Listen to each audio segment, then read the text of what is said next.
Welcome back. On today's little adventure, we're going to be building a budget PC. And I understand that budget often means, well, it doesn't often mean, budget means whatever amount of money you set aside for a project. You could have a $10,000 budget. Um, but I believe most people really, when they think of a budget PC, they think of ultra low dollar, as cheap as you can, just want to get into gaming, PC gaming. So here it is. This is the cheapest, uh, best computer I could build for $150 or less. And I believe we ended up pretty much exactly at $150. And for that $150, we ended up with a Dell LGA 1151 motherboard. I believe this came out of a Optiplex 990 or a Precision T1600. It's got it. Anyways, for what you see here, it came as $5. I got the processor and the motherboard for $5. The processor that's in it is an i3 2100. Not the strongest processor in the world, but again, we're on a budget. It's 2 cores, 4 threads, and it clocks in at 3.1 gigahertz.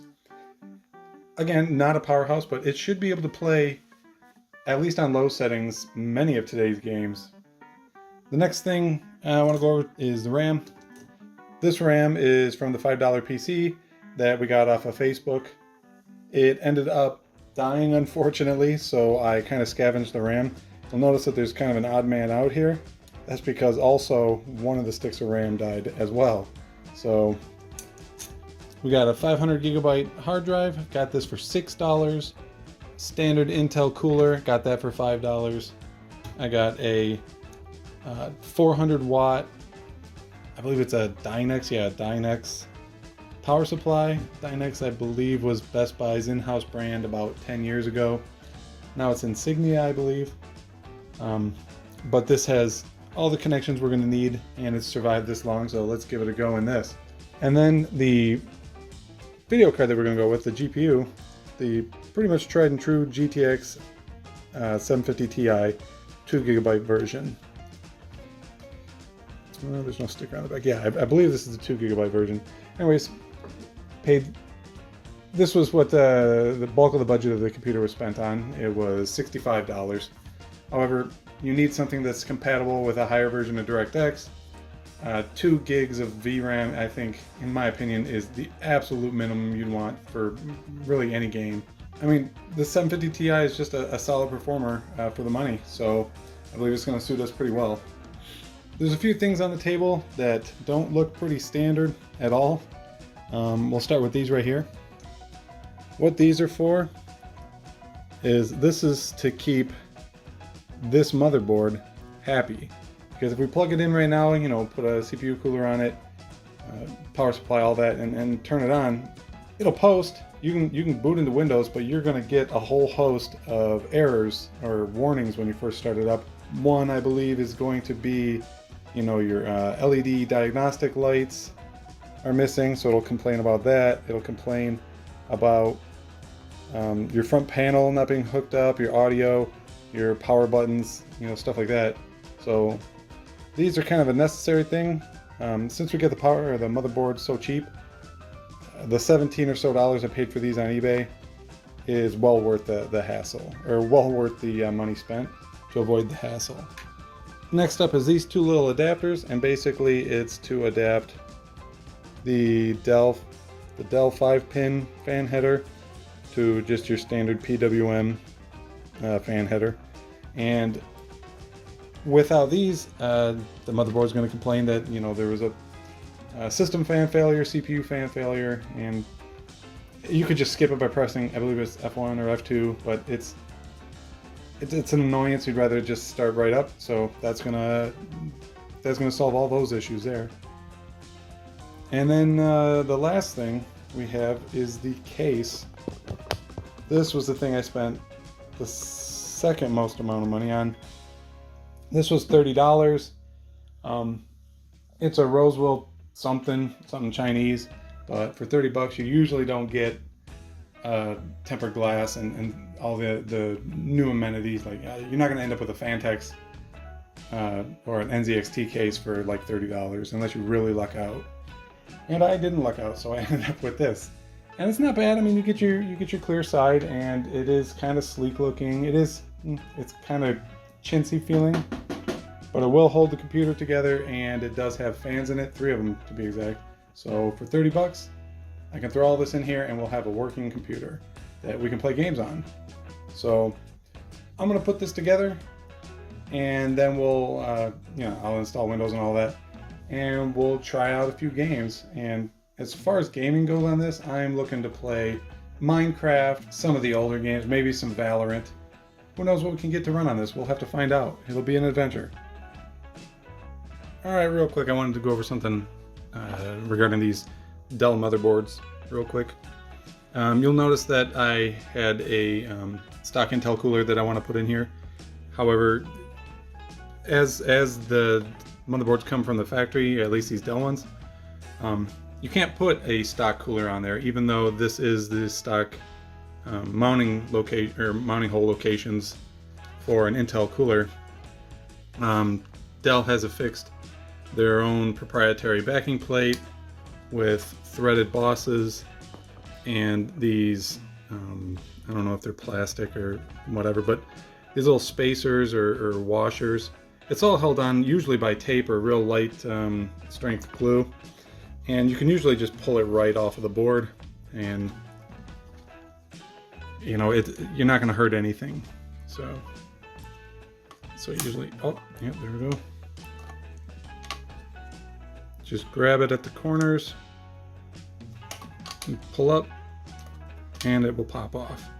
And set that aside or throw it away. It's not useful for really anything. So then the next thing you got to do is pull these off, and you can usually just get your fingernail under it and pop them up. They have glue on the back, so they kind of stick to everything. There we go. So yeah, just pop all of them off, and you'll be able to install a factory Intel cooler on there. Or like if you have something else, like you could now water cool this, or use like a Hyper 212 or anything else that you might have laying around or have collected for this. But yeah, there we go.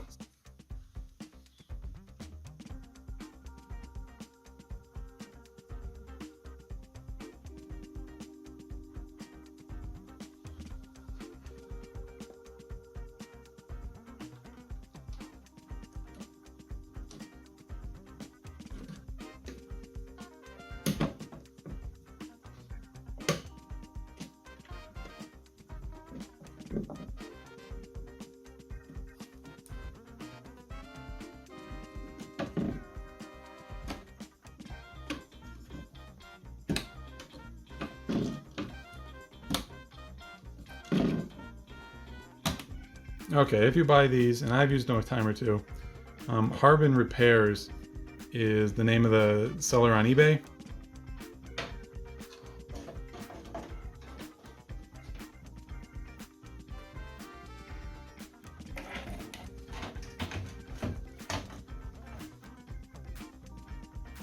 I was just about to install the graphics card, and it's a, full length or double length, or it's not a short card. And unfortunately, when you install it, it covers up it nearly covers up your SATA sockets. Not a big deal. I've run into this before. I've built these computers before.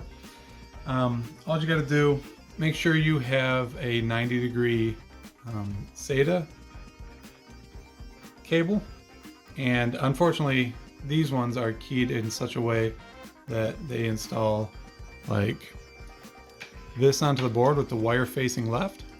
So the wire has to be folded over on itself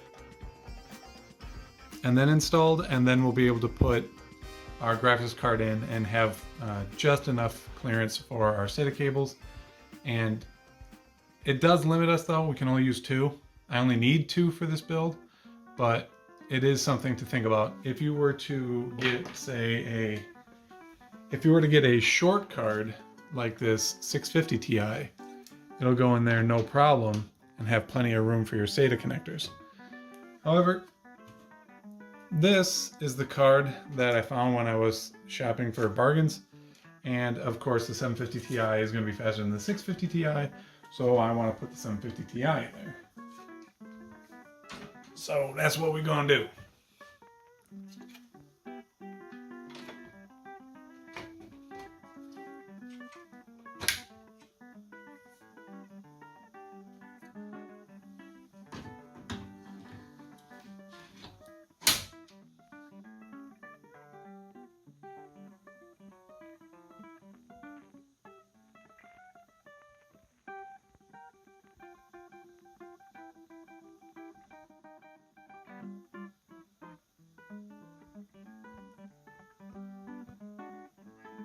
So the build is now complete. I haven't powered it up yet. I sure hope it does power up. We'll find out here in a second.